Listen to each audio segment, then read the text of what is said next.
Hey guys, welcome back. So jumping right back into more Justice League and covering a few of the events that are post-totality simultaneous to what's going on in the Ghost sector. And I know I said we're going to talk about the dark side thing in the next one, but we got to cover this first. Why the Joker left the Legion of Doom? Because there's a lot of key points I got to hit here first. And so now before we get into it, if you're new here, be sure to subscribe to catch the spills every week. And don't forget to hit that bell up top so we can squad up in the comments for the first hour.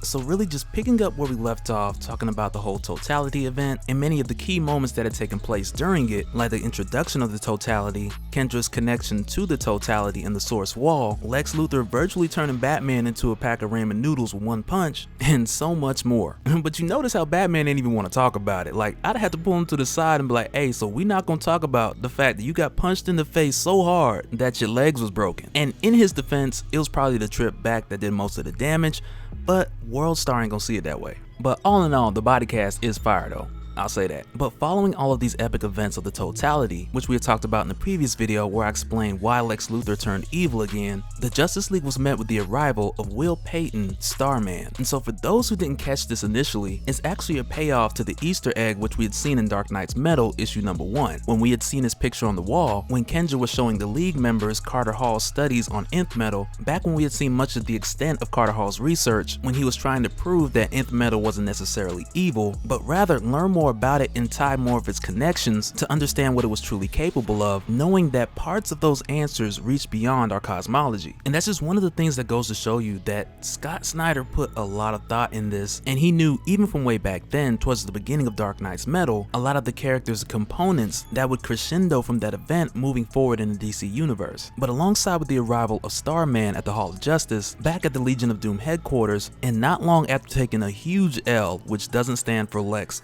or Luthor, we find that Lex is actually getting counsel from the Batman Who Laughs. And one of the things I find most interesting about this conversation is that we find out that Lex has been getting counsel from the Batman Who Laughs, even going as far back as Justice League No Justice, because the Batman Who Laughs even mentions to Lex that he remembers when Lex Luthor initially approached him some time ago in another world, which is something I would love to see play out, just to know which world they were on, and also to know what the Batman Who Laughs was doing on that world, just to be another topic for our Batman Who Laughs playlist. And it was probably Earth -22, just because of the Batman Who Laughs comments on his memories with Alfred. But also he's been visiting a lot of other Bruce Waynes, so who knows. But even way back at that time, the Batman Who Laughs mentioned that Lex Luthor approached him asking, how do I get the Justice League to trust me and truly believe? And at the time, the Batman Who Laughs gave him a specific answer, which was pretty much to humble yourself and resist that urge that you have to prove to gods and more powerful beings that you're not a small person. To which the Batman Who Laughs really just brings up to start off their conversation with the I told you so moment. And just to interject right there, I really believe the Batman Who Laughs was speaking from experience from back in Dark Knight's Metal when he was working with Barbatos, recruiting other Batmen, but truly with the motive of gaining more abilities for himself and access to other worlds to fulfill his plans. But I'll save more of that for the Batman Who Laughs playlist. But all in all, in this conversation between the Batman Who Laughs and Lex Luthor, whom Lex has captured,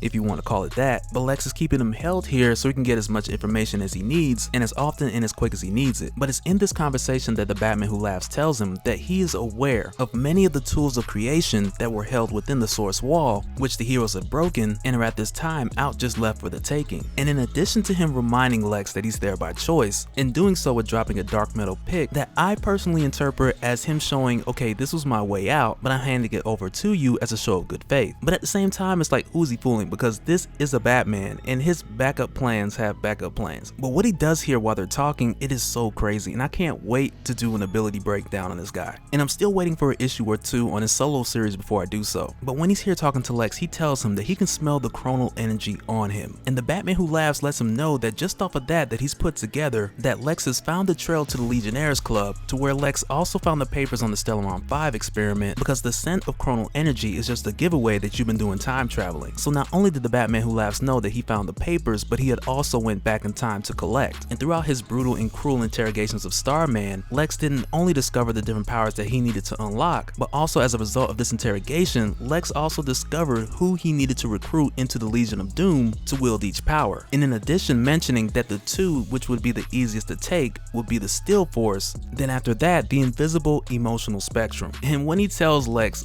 all of this, pretty much just reading him like a book, and not even reading him like a book, but just reading the first page, closing the book, sitting down, crossing his legs and saying, okay, this is how the next 30 chapters went. And Lex doesn't even try to hide that he's impressed, but rather he admits that, okay, this is Batman, you're still the world's greatest detective. But from there, the Batman Who Laughs goes on to tell him that you want to know exactly what you're unlocking, and there's a part of you that's afraid to be wrong about it. And he tells Lex, like, sure, you understand how the universe works down to its mechanics, but you still believe that it's you at the center of it all. And Lex is like, well, I don't think, I know, I've seen the future, it's me. But with the Batman Who Laughs, his advice in this session, he tells Lex it's the same as before. And he tells Lex that you gotta be willing to put yourself on the line. You gotta be willing to be a martyr. And even more so pointing out that this is the reason why you can't beat Superman, who literally lives by this ideal day in and day out. And at the point of hearing this, where Lex feels like the Batman Who Laughs is pretty much a broken record saying the same thing over and over again, when Lex begins to walk away, the Batman Who Laughs lets him know that he could be the ultimate version of himself, but he has to remove what's holding him back, much like the Batman Who Laughs did. And as Lex is leaving, he lets him know that it's a shame, I was about to tell you her name, which stops Lex in his tracks like a new video upload notification. But from here, the Batman Who Laughs makes a deal with Lex, telling him that I'll let you know, but it's gonna cost you. Like, under the conditions that you let me go, and from here, whatever each one of us has going on, we don't get in each other's way. Which just reminds me of the Batman Who Laughs spitting out that pic, because that was such a good selling point, by allowing Lex to believe that he had the power in the room. But with the grounds of the deal being for Lex to release the Batman Who Laughs and for them both pretty much just to stay out of each other's way, although hesitant at first, he does agree to it. And that's when the Batman Who Laughs gives Lex the name Perpetua. And of course, Lex from there wants to know more about who she is, what she's capable of, and how she's relevant to him getting what he wants. But the Batman Who Laughs only gives him the name and tells him you need to focus more on where she is. And that's pretty much the end of their discussion. And so now at this point, and really just to give you guys a scope of everything that's going on like right now, as far as time wise, because right now this is starting to cross over through your Drowned Earth event, to where at this time you have these ocean deities who are invading the earth, transforming people into fish, and I mean got them looking like the Shape of Water type stuff. It's crazy. And not to get too deep into the Drowned, well, no pun intended, but I plan if anything to do that in a separate video, but just to give you guys an idea of what's happening around this time as things connect together. But while this is happening with all the madness and people getting transformed and ocean levels even rising like super crazy, which is more hazardous than just the water itself, because when people touch this certain water, upon contact they're transformed into these creatures. So for this reason, the Justice League are trying to evacuate people, get them above ground, get them to rooftops. Star Labs is even pitching in to keep the water out from the cities. People are getting boom tuned to safer and higher ground. It's crazy. But back at the Hall of Justice, you have Batman, who's pretty much by himself because he does not want to leave the totality unguarded. And more or less, as far as how the other heroes are doing with everything,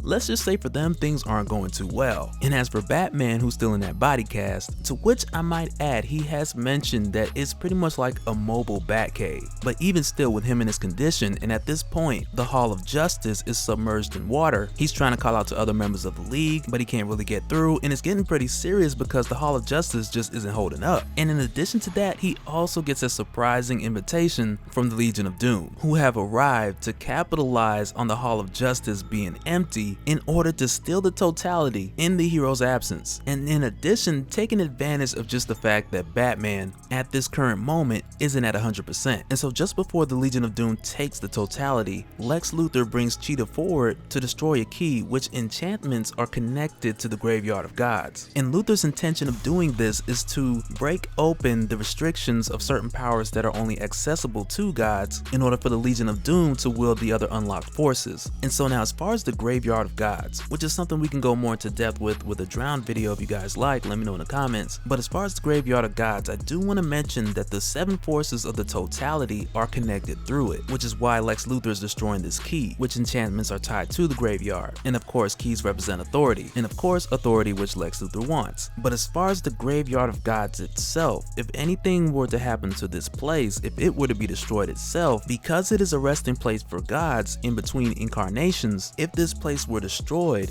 any god who would die indefinitely. Like no resurrections this time type die. And I gotta say, as for Cheetah, she expresses her hesitations in even doing this, but she's come to the place where she's made a decision that she's willing to do it, even though it goes against her personal beliefs, but she's willing to make that sacrifice because of the power she'll receive and the chance that it'll ultimately get rid of Wonder Woman. And in doing so, Lex Luthor uses the doorknob bearing the symbol which he had taken from the Legionnaire's basement to wield the power of the totality and destroy the key. And after doing so, he pretty much calls the other members and tells them, we've got what we need, let's go. But he doesn't necessarily get a response because the other guys are a bit tied up at the moment, because Batman, who's pretty much mollywopped Grodd and Sinestro, barges his way in wearing Luthor's old war suit, which is pretty awesome. And Luthor's not impressed because he's like, oh, that old prototype? But it's something that especially works out in Batman's case, being in the condition that he's in. And on top of that, with him even staying here, like he's told the other heroes, like, I didn't have every bone broken in my body just to have the totality swept in and taken from us. But with Luthor, who physically already has his hands on it,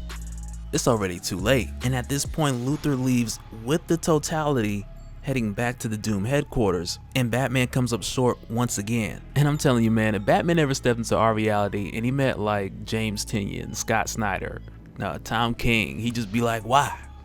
But it's so good, man.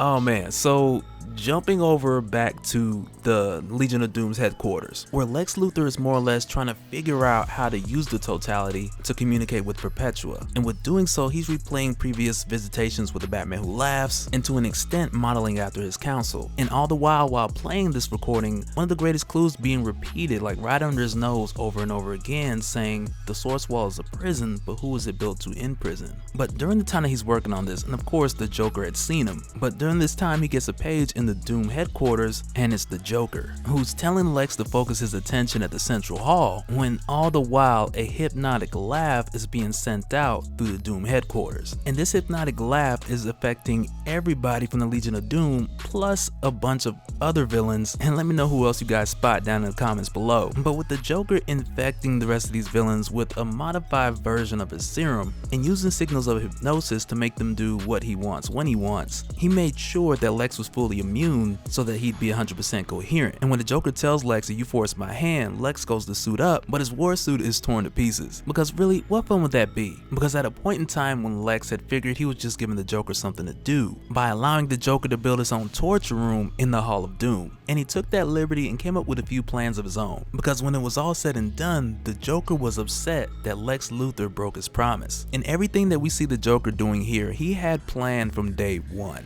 And there's only one little piece that changed towards the end, which we'll get to in a little bit. But this chaos that Lex is going through at this current moment, it's a product of different death traps that the Joker had built for each member of the Legion of Doom, so that each member would have to fight their way through, and then as soon as they thought they'd made it through, they just get teleported into the sun.